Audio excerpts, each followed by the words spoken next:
नमस्कार, आप देख रहे हैं पटना 4। मैं हूं आपके साथ राहुल।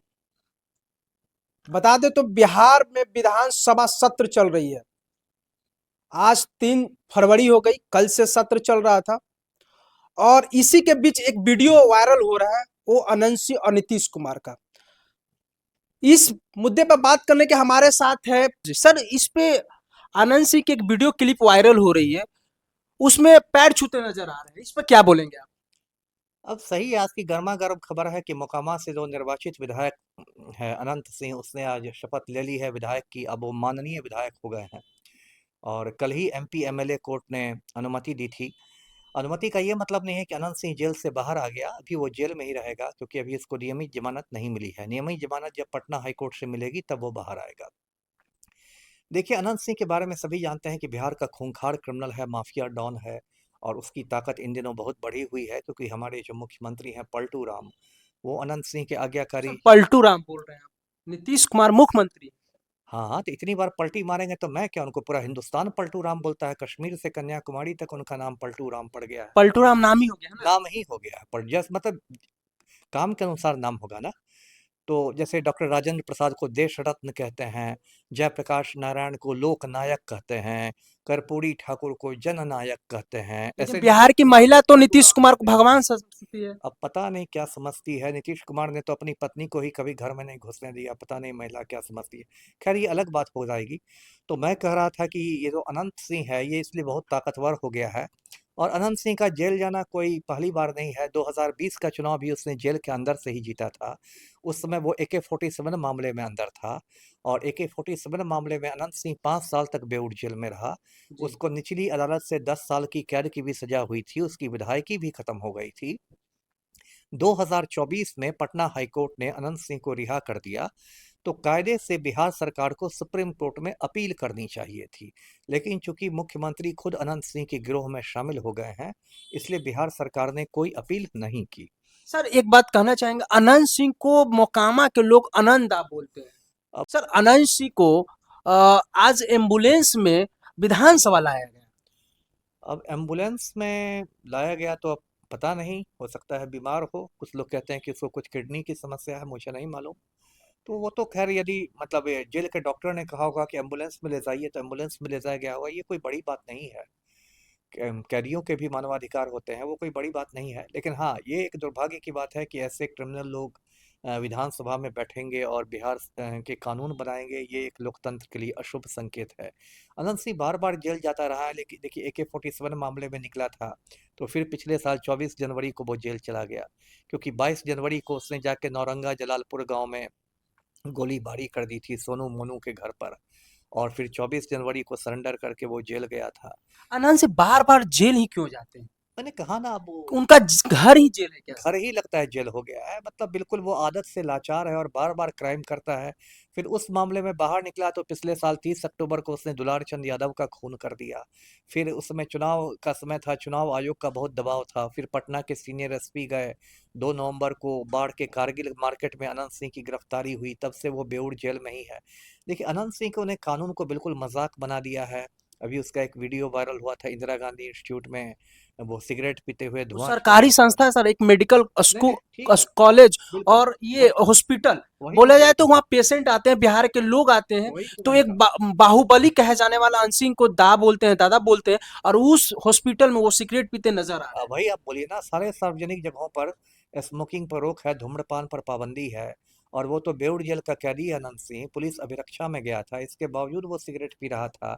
और उसकी दलाली करने के लिए बिहार सरकार के मंत्री चले आए, अशोक चौधरी। तो ये सब बहुत दुर्भाग्य की बात है। बेउर जेल को भी अनंत सिंह ने मजाक बना के रख दिया है।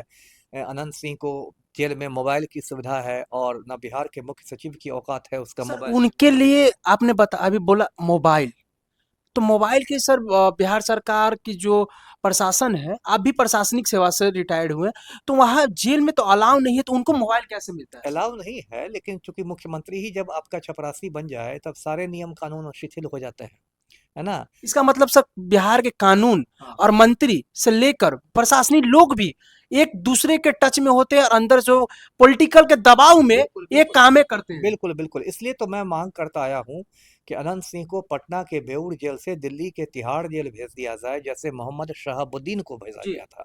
दर्शकों को याद होगा, जब तक शहाबुद्दीन सीवान जेल में था उसने जेल का मजाक बना लिया था।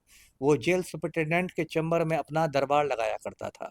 लेकिन जब शहाबुद्दीन को तिहाड़ जेल भेज दिया गया दिल्ली, तो शहाबुद्दीन की सारी माफियागिरी पेट में चली गई थी। तो उसी तरह अनंत सिंह को यदि तिहाड़ जेल दिल्ली भेज दिया जाएगा तो इसकी भी माफियागिरी पेट में चली सर, जाएगी। बात किया शहाबुद्दीन के, शहाबुद्दीन तो दिल्ली में ही मरे गए। हाँ, तिहाड़ कोविड के टाइम में वो दिल्ली से बिहार में उनका बॉडी नहीं लाया पाया। दिल्ली में ही सुपुर्द खाक किया गया। जब शहाबुद्दीन तिहाड़ जेल में बंद था, उसी समय कोरोना महामारी में उसको कोरोना हो गया और अस्पताल में उसकी मौत हुई। तो ठीक है, जब सिवान जेल में दरबार लगाता था, तिहाड़ जेल में तो उसको अपनी औकात मालूम हो गई। वही हाल ये अनंत सिंह का होगा। लेकिन जब मुख्यमंत्री ही किसी गिरोह में शामिल हो जाता है तो फिर बहुत मुश्किल है जी। सर, एक मामला बिहार में और चर्चित होते जा रहा है सर। नीट छात्रा की जो मौत हुई थी शंभू गर्ल्स हॉस्टल में, ऊपर सर क्या बोलना चाहेंगे? अब बोलना क्या चाहूंगा, उसमें तो एसआईटी ने सारे सबूत नष्ट कर दिए। जब सारे सबूत नष्ट कर दिए गए तब मामला सीबीआई को दे दिया गया। तो सीबीआई भी अब क्या करेगी? सीबीआई अब 1 साल तक टाइम पास करेगी। जब मामला ठंडा पड़ जाएगा तो सीबीआई इस फाइल को बंद कर देगी। प्रशासनिक सर, आप प्रशासनिक विभाग से रिटायर हुए हैं, तो क्या लगता है ये प्रशासनिक जो सेवा जो कर रहे हैं, लोग मजाक कर रहे हैं जनता के साथ? कर ही रहे हैं ये लोग, बिल्कुल मतलब बन किसी गए की हैं। जान चली जा रही है, किसी की बेटी चली जा रही है, किसी का बेटा चला जा सही रहा है, सही है। तो इस पर प्रशासनिक पॉलिटिकल दबाव में आकर ये मुद्दा को दबा रही है। बिल्कुल बिल्कुल ये लोग कठपुतली बन गए हैं अपने राजनीतिक आकाओं के। और ये मामला दर्शक जानते होंगे, पटना के कंकड़बाग मोहल्ले का है। शंभू गर्ल्स हॉस्टल में एक जहानाबाद की लड़की रहती थी, नीट की तैयारी कर रही थी। जी 6 जनवरी को वो अपने कमरे में बेहोश पाई गई। उसको कई जगह भर्ती कराया गया, सर, लेकिन वो उसकी मृत्यु हो बेहोश गई। पाई गए, उसको उस कमरे से एक युवक अपने कंधों पे उसे ले जा रहा है। सीसीटीवी फुटेज भी वायरल हुआ था, आप देखे होंगे सर। मैंने भी देखा। तो शंभू गर्ल्स हॉस्टल, गर्ल्स मतलब लड़कियां की हॉस्टल थी, उस गर्ल्स हॉस्टल में लड़की क्यों है? अब वो तो खबर आ रही है कि एक शंभू बॉयज हॉस्टल भी चलता है। उसका शंभू वो भाई हॉस्टल? बॉयज हॉस्टल भी आसपास कहीं चलता है। उसका वो दरबान है। उस लड़के का नाम अमरेंद्र है, अच्छा। जो मेरी सूचना है, जो मेरे सूत्रों ने बताया है। और जब ये हल्ला हुआ, लड़की का कमरा नहीं खुल रहा था, तब उसको बुलाया गया और फिर उन लोगों ने कमरा खोल के निकाला। लेकिन इन सब किसी बिंदु पर जांच नहीं हुई। और सर, देखिए, उस फुटेज में दिखा जा रहा है, साफ साफ दिख रहा है कि कमरा बंद नहीं था, लड़की बाहर आ रही थी और उसे गोद में वो लड़का लेकर आ रहा। नहीं नहीं, कमरा बंद था, लेकिन फिर बाहर से हाथ डाल के उसकी चिटखनी खोली गई। ये भी अजीब तमाशा है कि अंदर से बंद है लेकिन आप बाहर से खोल सकते हैं। ये कौन बंद करना हुआ? इसमें बड़े बड़े रसूखदार लोग शामिल हैं। इसलिए मैंने मांग की है सीबीआई से कि इस पूरे मामले में तो मुख्यमंत्री नीतीश कुमार का बेटा है, निशांत कुमार। निशांत निशांत कुमार हाँ, इतना बड़ा निशांत आरोप लगा रहे हैं हाँ सर हाँ, आप? इतना बड़ा आरोप बिहार लगा के मुख्यमंत्री के रहा। हाँ हाँ, बेटे हैं, एकदम एकदम। पॉलिटिक्स में भी आना चाह रहे हैं, नए चेहरे हैं। तो मैं क्या करूं? पॉलिटिक्स में आ रहे हैं तो परिवारवाद वाली बात हो जाएगी। पलटू राम इतना परिवारवाद के खिलाफ बोलते हैं और खुद अपने बेटा को पॉलिटिक्स में ला रहे हैं। खैर, नाम ही पलटू राम है, इस पर भी पलटी मार देंगे।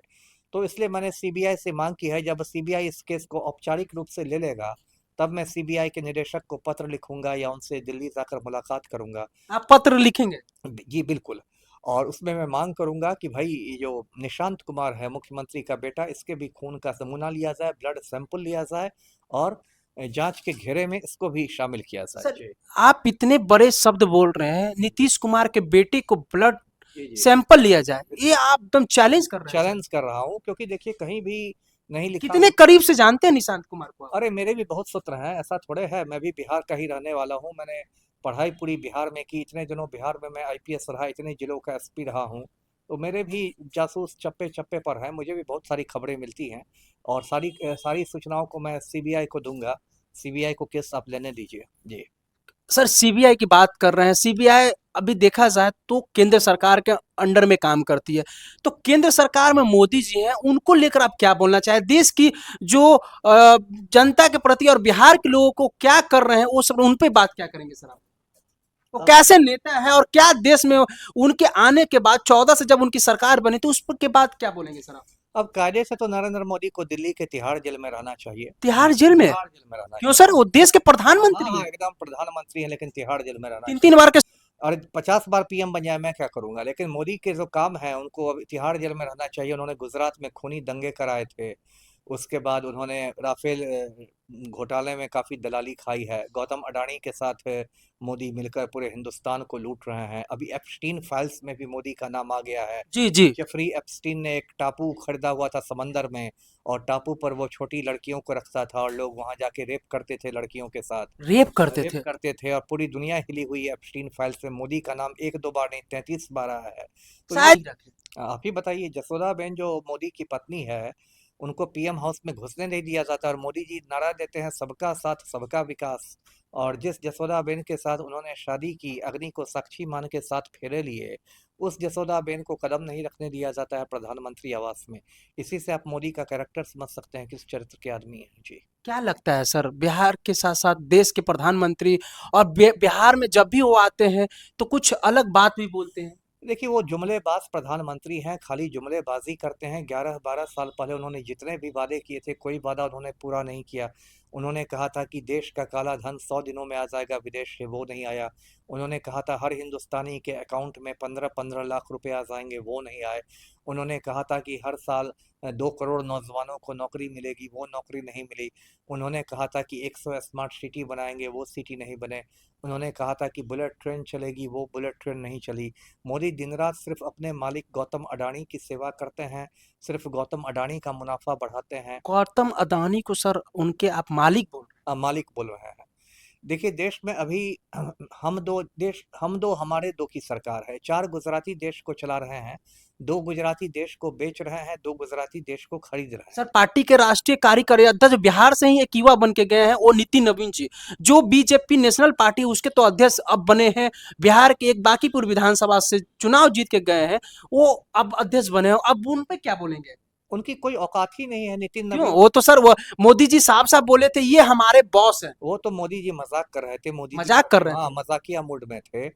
नितिन नवीन की ये भी औकात नहीं है कि वो अपनी मर्जी से नाक पोंछ ले। यदि नितिन नवीन को जुकाम हो जाए और उनकी नाक बह रही हो तो इतना बड़ा हाँ, चैलेंज। हाँ इतना बड़ा चैलेंज तो वो नरेंद्र मोदी और अमित शाह से अनुमति लिए बिना अपनी नाक नहीं पोंछ सकते हैं। मतलब आपने बोला सर 4 गुजराती में 2 गुजराती का आपने अपने नाम ने लिया, मोदी और अमित शाह, जो बीजेपी के कार्यकारी अध्यक्ष हैं नितिन रवि जी, तो जो काम करेंगे तो मतलब गुजराती के मिलकर बातें कर कर आगे काम करेंगे। बिल्कुल, वो उनके आप समझ लीजिए कि एक नौकर की तरह काम करेंगे। और कोई इनकी हस्ती नहीं नितिन नवीन की। देखिए, अभी दर्शकों को याद होगा, लगभग 1 महीना पहले उत्तराखंड के एक भाजपा नेता गिरधारी लाल साहू ने कह दिया था कि जी। बिहार में लड़कियां 20 से 20,000 25 में हजार में बिकती बिकती है। है। तो बिहार की महिलाओं में तो नितिन नवीन के परिवार की महिलाएं भी आ गई, तो उनका भी रेट बता दिया था गिरधारी लाल साहू ने। तो कायदे से तो नितिन नवीन को गिरधारी लाल साहू को पार्टी से निकाल देना चाहिए था। बिल्कुल बिल्कुल। लेकिन नितिन नवीन की इतनी भी औकात नहीं है कि एक टुटपुजिया नेता को पार्टी से निकाल सके। इसलिए नितिन नवीन की कोई औकात नहीं है। मैंने कहा ना, वो अपनी नाक भी नहीं पोंछ सकते बिना मोदी के परमिशन के जी। सर उसे तो अध्यक्ष बनाया गया और एक बिहार के लिए खुशी था, बिहार में लोग उत्साहित थे, और अभी भी लोग हैं कि युवा हमारे मतलब बिहार का एक लड़का आज देश के नेशनल पार्टी का अध्यक्ष बन गया है। उससे कुछ नहीं होगा। इसी नीट छात्रा कांड, इतना बड़ा कांड हुआ, नितिन नवीन के मुंह में दही जमा रहा। एक बयान भी उनका आया है।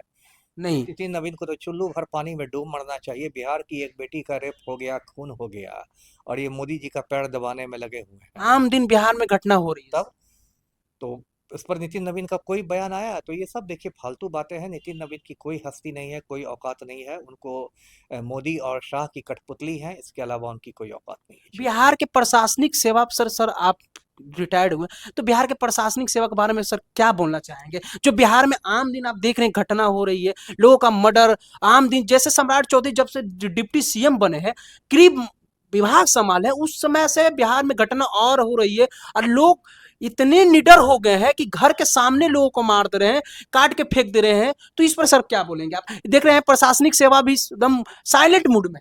देखिए, प्रशासनिक सेवा से तो मैं बहुत निराश हूँ। जो आईएएस और आईपीएस होते हैं, उसमें मुझे लगता है 99% लोग जो हैं वो भ्रष्ट भी हैं, और 99% भ्रष्ट है। हाँ, और रीढ़-विहीन भी हैं। मतलब मर्दाना कमजोरी के शिकार हैं, उनकी कोई औकात नहीं है। तो क्या लगता है सर, प्रशासनिक सेवा में जो 99% आप भ्रष्ट बोले, तो सारे लोग पॉलिटिक्स के दबाव में आकर बिल्कुल, और इसमें आने के बाद वो लूट खसोट में लग जाते हैं, चमचागिरी में लग जाते हैं। देखिए, अभी 2-3 साल पहले पलटू राम ने आनंद मोहन को जेल से छोड़ दिया, जिस आनंद मोहन ने एक आईएएस ऑफिसर का खून कर दिया था। बिल्कुल बिल्कुल तो सर। कायदे से बिहार का जो आईएएस एसोसिएशन है, उसको तो विरोध करना चाहिए था, उसको विरोध दर्ज करना चाहिए विरोध था। नहीं कर रहे हैं लोग, सरकार के हाँ, चुंगों में आके दब जा रहे हैं। वही मैंने कहा ना, लेकिन आईएएस एसोसिएशन में के लोग ऐसे न, मतलब मर्दाना कमजोरी के शिकार हो गए हैं आईएएस लोग, कि किसी ने एक चूं तक नहीं किया, एक चूं तक की आवाज नहीं सुनाई दी। मैंने पटना हाई कोर्ट में जाके पीआईएल किया, और फिर मैंने कृष्णैया साहब की वाइफ से सुप्रीम कोर्ट में केस करवाया, लेकिन बिहार का जो आईएएस एसोसिएशन है उसने चूं तक नहीं किया, क्योंकि आईएएस लोग जो है मर्दाना। आप बिहार के एक अभी यूजीसी को लेकर थोड़ा मुद्दा हाईलाइटेड है और आप काशी समाज से आते हैं, उस पर क्या बोलेंगे सर आप? देखिए, सही कहा आपने, मैं अगड़ी जाति का हूँ, कायस्थ हूँ, सवर्ण हूँ, लेकिन मैं यूजीसी के नियमों का मतलब स्वागत करता हूँ, जो नियम 13 जनवरी को लागू हुए और जिन पर अभी सुप्रीम कोर्ट ने रोक लगा दी है। क्योंकि हमारे समाज में बहुत ज़्यादा जातीय भेदभाव होता है, धर्म के आधार पर भेदभाव होता है, लैंगिक भेदभाव होता है। तो यूजीसी के जो नियम हैं वो प्रगतिशील हैं और मैं उनका स्वागत करता हूँ, और मुझे उम्मीद है कि सुप्रीम कोर्ट उसमें कुछ छोटे मोटे संशोधन करवाने के बाद उनको देश भर में लागू कर देगा। जी। बिहार के युवा, बिहार के ओबीसी, एससी, एसटी सारे लोग बोल रहे हैं ना, स्वर्ण जाति जो है ना ऊपर तक बैठी है, इसे खारिज कर दी। नहीं, इसकी संभावना नहीं है कि इसको खारिज किया जाएगा। देखिए, अगली सुनवाई की तारीख 19 मार्च को रखी है सुप्रीम कोर्ट ने, और ये खारिज नहीं होगा, क्योंकि यूजीसी के जो नियम हैं ये सुप्रीम कोर्ट के आदेश के आलोक में ही बनाए गए थे। रोहित वेमुला का मामला जब सुप्रीम कोर्ट पहुंचा था, तो सुप्रीम कोर्ट ने यूजीसी को आदेश दिए थे कि ऐसे सख्त नियम बनाया जाए जिससे भेदभाव नहीं हो। इसलिए यूजीसी के जो नियम बनाए गए हैं वो रद्द नहीं होंगे, खारिज नहीं होंगे। अलबत्ता हो सकता है उसमें एक दो संशोधन का सुप्रीम कोर्ट आदेश दे दे। जैसे ये हो सकता है कि सुप्रीम कोर्ट कह दे कि यदि कोई झूठी शिकायत करता है, मनगढ़ंत शिकायत करता है, तो वैसी स्थिति में शिकायतकर्ता के खिलाफ भी एक्शन हो सकता है। मुझे लगता है यही संशोधन होगा और उसके बाद ये नियम लागू हो जाएंगे। जी। कैसा लगता है बिहार के प्रशासनिक सेवा और बिहार के लोगों को? अभी जो युवा एक्टिव हो रहे हैं, तो नेता के दबाव में आके लोग काम नहीं कर पाते हैं, वायरल होती है प्रशासनिक वीडियो देखते हैं, तो सर यहाँ पॉलिटिक्स में दबाव, आप क्या बोलना चाहेंगे? जो अच्छे पॉलिटिशियन को चुनने के लिए आप क्या राय देंगे? देखिए, बिहार की जनता से तो मुझे बहुत निराशा है, क्योंकि बिहार की जो जनता है वो जाति और धर्म के नाम पर गुंडे बिल्कुल बिल्कुल सर। गुंडे मवालियों को हीरो बनाती है। मैंने पढ़े लिखे भूमिहारों को देखा है अनंत सिंह की दलाली करते हुए। मैंने पढ़े लिखे राजपूतों को देखा है आनंद मोहन की दलाली करते हुए। मैंने पढ़े लिखे मुसलमानों को देखा है शहाबुद्दीन की दलाली करते हुए। तो बिहार की जनता से तो मुझे बहुत निराशा है, और ये जनता बबूल के पेड़ लगाती है और चाहती है कि उसमें मीठे आम फले। तो ऐसा नहीं हो सकता है, बबूल के पेड़ लगाने पर आपको कांटे ही मिलेंगे। आप गुंडे मवालियों को संसद में भेजेंगे, विधानसभा में भेजेंगे, तो फिर आपको गुंडा ही मिलेगी, क्राइम पढ़े मिलेगी। लिखे नेता एक आए थे, जो बिहार विधानसभा का चुनाव पिछले होने वाली थी, उसमें एक पार्टी आई थी जन सुराज सर, प्रशांत किशोर। नहीं, ठीक तो है। बिहार की जनता के लोग जागरूक कर रहे थे कि आप अपना वोट एक पढ़े हुए प्रत्याशी को दीजिए, उनको चुनिए, लेकिन जनता उनको एक भी सीट नहीं ला पाई सर। नहीं, सही है, जन स्वराज ने 238 सीटों पर चुनाव लड़ा था और उसका खाता भी नहीं खुला, एक भी सीट पर चुनाव नहीं जीत सकी। तो इस बार खैर चुनाव में बहुत ज़्यादा वोट चोरी भी हुई है, बहुत धांधली भी हुई है। वोट छोड़ी का सर हाँ, आरोप लगा रहे हाँ, वोट चोरी हुई है बहुत जोर से, और वोट चोरी क्या, वोट डकैती कह लीजिए। हैं। अच्छा। और काफ़ी बेईमानी हुई है, ये एक अलग किस्सा हो जाएगा। लेकिन हाँ, जनसुराज को एक भी सीट नहीं मिलना कोई मुझे अच्छा नहीं लगा। जनसुराज ने कुछ अच्छे अच्छे उम्मीदवार भी खड़े किए थे, लेकिन उनको भी जनता ने हरा दिया। जी। क्या लगता है सर, अगले बार जो चुनाव होगी, जन सुराज की जो पार्टी है, तो उस बार जो अभी 5 साल सर उनके पास समय है, 5 साल में वो युवा को चेंज कर पाएंगे, महिलाओं को चेंज कर पाएंगे? 5 साल बहुत लंबा समय होता है। 5 साल तक जनसुराज यदि सड़कों पर संघर्ष करता है, बिहार में हजारों ज्वलंत मुद्दे हैं और उन पर सड़कों पर संघर्ष करता है, तो तीन फिर साल से सर वो संघर्ष करते हुए बिहार विधानसभा का चुनाव लड़ा। नहीं, ठीक है, लेकिन इतनी जल्दी हार मान लेना भी तो ठीक नहीं है। इसलिए उनको संघर्ष तो करना चाहिए, ज्वलंत मुद्दों को उठाना चाहिए। जैसा अभी प्रशांत किशोर नीट छात्रा के गांव में गए थे, तो बिल्कुल उसका एक बिल्कुल असर हुआ था। तो बिल्कुल ऐसे बिल्कुल ऐसे ही मुद्दों को उठाते रहे। जी। बिल्कुल।